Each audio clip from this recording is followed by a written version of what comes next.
This is a special primetime edition. Have faith. Let it begin, and Endless Hope Inc. presents a new series entitled Personal Testimonies. Here is your host, Angel Santana, and special co-host, Clinton Knapp. Welcome back to Have Faith, Let It Begin, Endless Hope Inc. This is another Wednesday edition. This is Chapter 1. We're still on Chapter 1, but now we're at Episode 3, and we're not going to spare no expense and make you wait. The last time we spoke to Clinton, he went to the hospital in Middletown that was formerly known as Horton Hospital. He waited 15 minutes, up to 45 minutes without being helped. He decided at that moment it was time to leave the hospital. He went to the next hospital, which was known as Arden Hill in Goshen. As soon as they found out that he had chest pains, he was on a stretcher. And he was ready to be taken care of. Clinton, the floor is yours. How are we doing today? Absolutely, yeah. So, jumping right into it, yeah.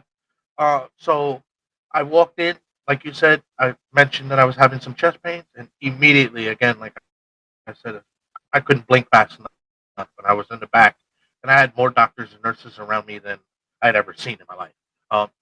I was a little nervous, a little scared, but I felt some relief because I knew all of these people were here and they were going to help me, and that finally I was getting the care that I needed after being pushed to the side for 45 minutes in the other hospital. So multiple, I want to say maybe 2-3 hours I was there that night, and they ran tests and stuff like that, and the doctors, they really didn't know exactly what was going on, but the doctor who had diagnosed me had came in because he was on call, and was talking to me, and he was trying to figure out what was going on, and I was just explaining to him what I had experienced and stuff like that. And he said that there was no real signs of anything major happening. He said, but he wanted to keep me for observation so that they could watch and see if something had happened and maybe it was over with by the time I got to them, and to see if it would recur again. So it was another Friday. So I spent the weekend. The weekend was quiet. It wasn't much. I didn't notice nothing that I noticed going on. I didn't experience any more chest pain or anything like that. So Monday morning, doctor comes in and he's doing rounds, and he checks on me, and he explains to me that, what they seen over the weekend was that there was nothing really going on. So out of concern, he had said to me that in upstate New York, we weren't equipped to do what he wanted, the next step that he wanted to take. So he was going to transfer me to Westchester Medical Center, where he would come, and with their team down there, he would be able to perform cardiac catheterization and get a closer look, a better look from inside at the heart. Question. Before you continue, and I apologize, but I think that a lot of viewers would be listening and saying, hey, ironically, when you first had your first diagnosis, so to speak, was in Goshen. You had your birthday, you had the chest pains, you decided to go to a different hospital where they really didn't take care of you, but you end back in the original hospital. So now they must have, if I'm correct, did they have the same information already that you had? You had taken the miracle pills. By any chance, was that the same doctor that saw you? Or Absolutely. It was the same exact doctor who diagnosed me. Hey, well, that's amazing. Yeah. So now they transfer me. So I'm in Westchester. I'm there for the remainder of the day. The next morning, I get into a room, and my doctor comes in, and he explains to me what's to come. So he says, in a few hours, they'll prep me, and they'll take me into a room where they're going to perform cardiac catheterization, which I had no clue what that even meant.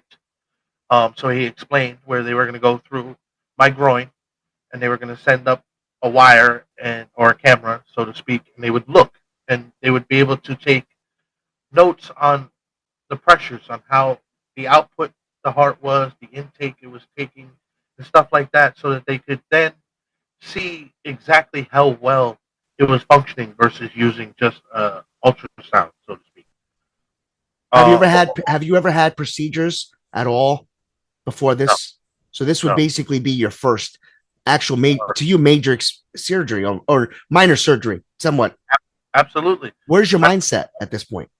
prior to that, the only thing I'd ever had was maybe a couple shots, vaccines and stuff like that.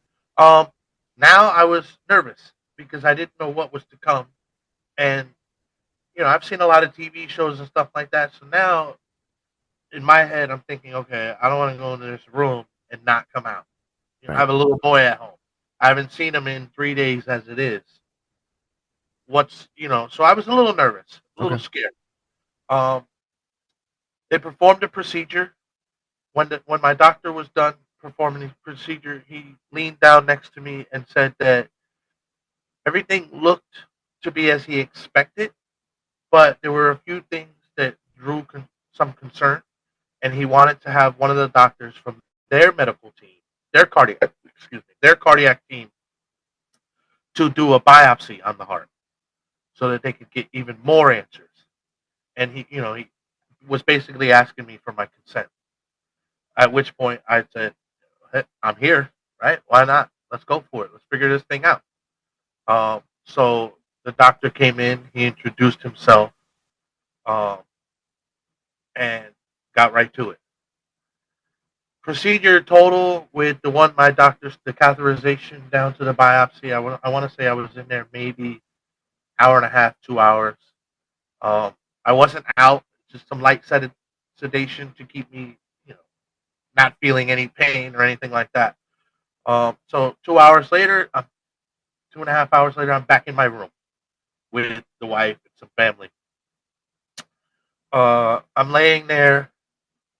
The doctors come in and they said that the heart was severely damaged and that they wanted to call in another specialist. This specialist was a doctor from Newburgh, St. Luke's, who would come to Westchester and perform certain procedures. So they wanted to call him in to input a defibrillator into my chest. At which point, I drew then a lot of concern. What is that? Why do I need it? What's it gonna do? Can I live with it? How long am I gonna live? So there was a lot of questions when they told me about that. Um, so basically, they broke it down to me. The defibrillator that they were going to input in my chest was just a micro size of a regular defibrillator they would use to shock somebody if they were having an arrhythmia or they coded and that nature. So it would go just under the skin in my chest, and there would be two wires that ran from it to my heart. They explained that what it would do is it would shock the heart if needed. There was two types of shock. So if the heart had went off rhythm just a little bit, it would send a minor shock. It would zap the heart and say, "Hey, listen, boop, start beating correctly," and just to get it back on track. Um, and if in more serious cases the heart stopped for any reason or something like that, it would send a bigger shock. Uh, at which point I was like, okay, I really have no other options. Let's go for it. Like, I mean, I don't want to die. I have a infant son at home. I want to get home to my kid. I love my son. I miss my son. He was my first. He was my only at that time. So I just wanted to get back home. So I'm all in. Let's do it. So they scheduled the procedure. It was for 2 days later. So 2 days goes by. I'm relaxing in the hospital.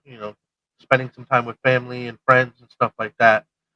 Now day of, no eating, stuff like that. I go. The doctor comes in. He introduces himself. Um, I don't know. Should I mention names? Well, you know what? It's a great question, and we're not going to edit this piece because we haven't spoken with the doctors. We're going to just say it's a heart doctor because we Yeah, haven't that's got why the I'm. permissions. No, that's good. That's Yeah. good. And this is what I love about our show. We don't edit when it comes to stuff like this because this is on the fly, and we don't want to ruin the take. So yes, let's just go with the doctor for now. The specialist, we'll call him. Okay. Great idea.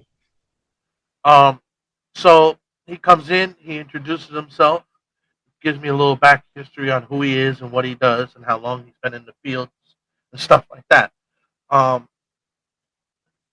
we have a brief conversation. I'm comfortable. I have faith in this doctor that he's got my best interests at hand and he knows what he's talking about and I'm going to be okay. And that was all that I needed to say, yes, let's do it. Let's go for it. We go in. I don't say goodbye because I've never been a big fan of saying goodbye. I think goodbye is for your last time, the last time you're going to see somebody. So I, you know, give my family a kiss and say, I'll see you in a little while. See you later or whatever. Um, they wheel me out of my room and down to an OR where they wheel me in and the nurses put me on the table and they're handling me with the best care ever. I mean, the nurses, I still see some of these nurses to this day. And as soon as they see my face, they jump with joy. They hug me, they kiss me, they ask about my son and stuff like that. Um, I get on this table, they hook me up to all the IVs and all the monitors and stuff like that. And the anesthesiologist comes in, introduces himself, tells me a little bit about what he's going to do, sits down by my head, and he asks me, "What's my favorite drink?" And I told him, "I'm a Hennessy type of guy." And he says, "I'm going to make it a double." And before I knew it, that was it. I was in La La Land. So if Hennessy would like to sponsor this, we'll welcome it. I'm sorry. No, you're good. Again, like I said, before I knew it, I was out. La La Land, dinosaurs and teddy bears. It was sweet dreams. Um, Next thing I know, I wake up. I don't know how long it's been. To me, it's about like minutes. You know what I mean? I wake up and I'm not in the same room that I was in when I left. I'm in an ICU room now, or CCU. I get the two confused. I know what they stand for, but I don't know which one's worse than the other. Um, and I've got a lot more wires and machines and stuff like that. And I'm looking around and there's more doctors and nurses, and I don't see no family yet. And finally, probably about 20 minutes goes by, and they finish doing what they're doing, and I get some family to come in. And they explain to me that the procedure itself was only supposed to take 45 minutes. I was in the procedure for over 11 hours. 11 hours for a Yeah, 45-minute procedure. Can you yeah. answer? You're probably going to get to why that is, but Oh, before you do that, when your family came into the room, could you notice a difference? Like you were about to be told something, and and absolutely. and, and before you went into the surgery, I didn't want to cut you off because you were rolling there, but you brought this up. You brought up before you went in that you had faith in the doctor, the specialist. So, as a Have Faith, Let It Begin podcaster, I have to stop you and ask you, where is your faith at that point? Were you a spiritual person? Were you a person that believed in prayer? Where was Clinton's faith at that moment? So we're gonna get on if we're gonna get to that subject. I Just a brief, yeah. yeah. So at that point in my life, a lot had went on previous, which had changed my faith. I grew up going to church and stuff like that. There was a lot of things that had went on that had changed it, and I had lost a lot of faith. But I had always, at that point in my life, I always told people that there's a power out there. There's a higher power. What it is, I don't know anymore. But I know that something is out there and something is watching over me because I've made it this far.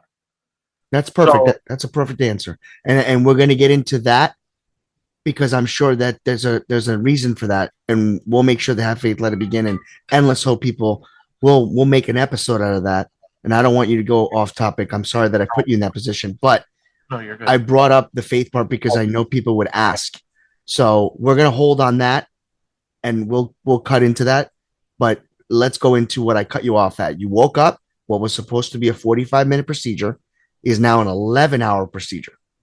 Absolutely.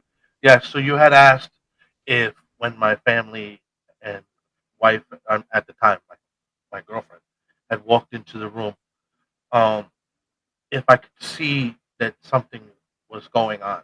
Yes. The look on their face was a look of relief and fear all in one. Um, at that point, they they struggled to tell me.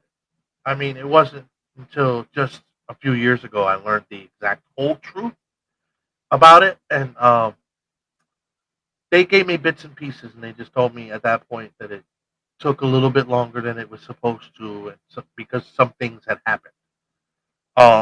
I think they were afraid to tell me the whole truth because at that point I feared that they knew more than I did at that point in time. Like they knew something that I didn't know, and like something was going to happen or happen that was going to change my life forever, and didn't know how or didn't want to tell me because of fear. And that is where we leave you with another episode. What happened? Where did we leave Clinton? What took 11 hours? If you're joining us on the journey, of course, you're mad at Angel, and it's okay. I'm stopping the episode yet again because we want you to tell your friends, your families about this amazing journey. When we return, it'll be another episode, and we will pick up right where we left off. What happened after that 45-minute procedure actually became 11 hours. We leave you from Have Faith, Let It Begin podcast in collab with Endless Hope Inc. As we state, as always, fueling hope, one life at a time. Follow your hearts and your dreams, and be true to yourself. We'll see you next week. Hey, Have Faith family. Don't forget to like, subscribe, and share the podcast with your friends.